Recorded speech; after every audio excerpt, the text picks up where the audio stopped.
Lukas pasalnya yang ke-24, ayat pertama sampai dengan ke-53.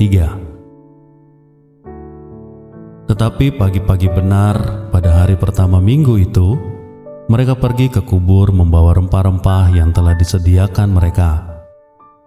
Mereka mendapati batu sudah terguling dari kubur itu, dan setelah masuk, mereka tidak menemukan mayat Tuhan Yesus. Sementara mereka berdiri termangu-mangu karena hal itu, tiba-tiba ada dua orang berdiri dekat mereka memakai pakaian yang berkilau-kilauan. Mereka sangat ketakutan dan menundukkan kepala. Tetapi kedua orang itu berkata kepada mereka, "Mengapa kamu mencari Dia yang hidup di antara orang mati? Ia tidak ada di sini. Ia telah bangkit. Ingatlah apa yang dikatakannya kepada kamu ketika ia masih di Galilea, yaitu bahwa Anak Manusia harus diserahkan ke tangan orang-orang berdosa dan disalibkan, dan akan bangkit pada hari yang ketiga." Maka teringatlah mereka akan perkataan Yesus itu, dan setelah mereka kembali dari kubur itu, mereka menceritakan semuanya itu kepada ke-11 murid dan kepada semua saudara yang lain. Perempuan-perempuan itu ialah Maria dari Magdala dan Yohana, dan Maria ibu Yakobus, dan perempuan-perempuan lain juga yang bersama-sama dengan mereka memberitahukannya kepada rasul-rasul. Tetapi bagi mereka perkataan-perkataan itu seakan-akan omong kosong, dan mereka tidak percaya kepada perempuan-perempuan itu. Sungguh pun demikian, Petrus bangun, lalu cepat-cepat pergi ke kubur itu. Ketika ia menjenguk ke dalam, ia hanya melihat kain kafan saja. Lalu ia pergi dan bertanya dalam hatinya apa yang kiranya telah terjadi. Pada hari itu juga dua orang dari murid-murid Yesus pergi ke sebuah kampung bernama Emmaus yang terletak kira-kira 7 mil jauhnya dari Yerusalem, dan mereka bercakap-cakap tentang segala sesuatu yang terjadi. Ketika mereka sedang bercakap-cakap dan bertukar pikiran, datanglah Yesus sendiri mendekati mereka, lalu berjalan bersama-sama dengan mereka. Tetapi ada sesuatu yang menghalangi mata mereka, sehingga mereka tidak dapat mengenal Dia. Yesus berkata kepada mereka, "Apakah yang kamu percakapkan sementara kamu sedang berjalan?" Maka berhentilah mereka dengan muka muram.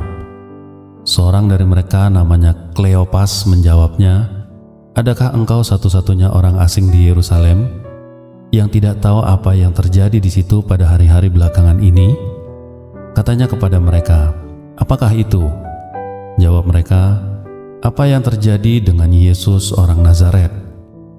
Dia adalah seorang nabi yang berkuasa dalam pekerjaan dan perkataan di hadapan Allah dan di depan seluruh bangsa kami. Tetapi imam-imam kepala dan pemimpin-pemimpin kami telah menyerahkan Dia untuk dihukum mati, dan mereka telah menyalibkannya.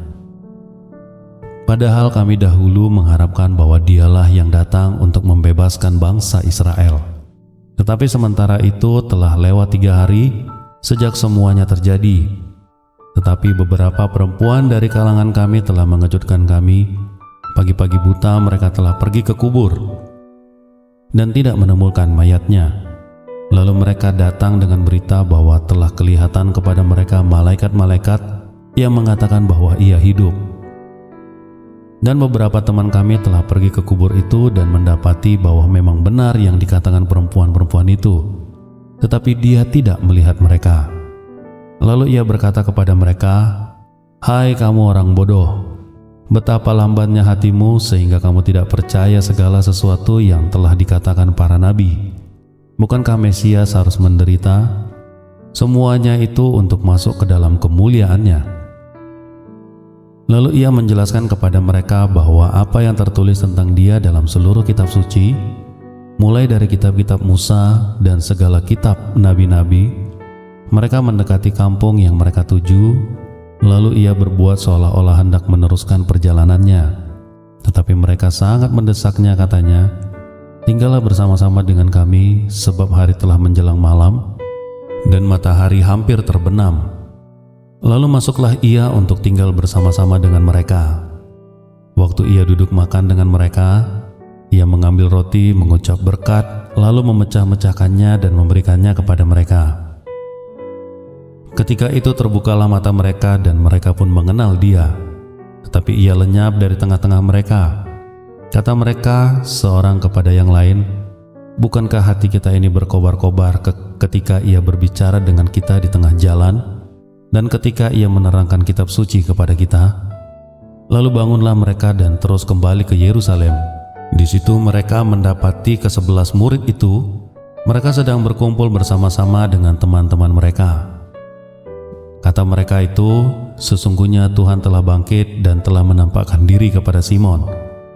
Lalu kedua orang itu pun menceritakan apa yang terjadi di tengah jalan dan bagaimana mereka mengenal dia pada waktu ia memecah-mecahkan roti. Dan sementara mereka bercakap-cakap tentang hal itu, Yesus tiba-tiba berdiri di tengah-tengah mereka dan berkata kepada mereka, "Damai sejahtera bagi kamu." Mereka terkejut dan takut dan menyangka bahwa mereka melihat hantu. Akan tetapi ia berkata kepada mereka, "Mengapa kamu terkejut dan apa sebabnya timbul keraguan-raguan di dalam hati kamu? Lihatlah tanganku dan kakiku. Aku sendirilah ini. Rabalah aku dan lihatlah, karena hantu tidak ada daging dan tulangnya, seperti yang kamu lihat ada padaku." Sambil berkata demikian, ia memperlihatkan tangan dan kakinya kepada mereka. Dan mereka masih belum percaya karena girangnya dan masih heran. Berkatalah ia kepada mereka, "Adakah padamu makanan di sini?" Lalu mereka memberikan kepadanya sepotong ikan goreng. Ia mengambilnya dan memakannya di depan mata mereka dan berkata kepada mereka, "Inilah perkataanku yang telah kukatakan kepadamu ketika aku masih bersama-sama dengan kamu, yakni bahwa harus digenapi semua yang ada tertulis tentang aku dalam kitab Taurat Musa dan kitab Nabi-Nabi dan kitab Mazmur." Lalu ia membuka pikiran mereka sehingga mereka mengerti kitab suci.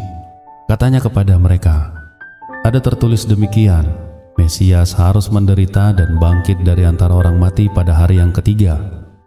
Dan lagi dalam namanya, berita tentang pertobatan dan pengampunan dosa harus disampaikan kepada segala bangsa, mulai dari Yerusalem. Kamu adalah saksi dari semuanya ini. Dan aku akan mengirimkan kepadamu apa yang dijanjikan Bapakku.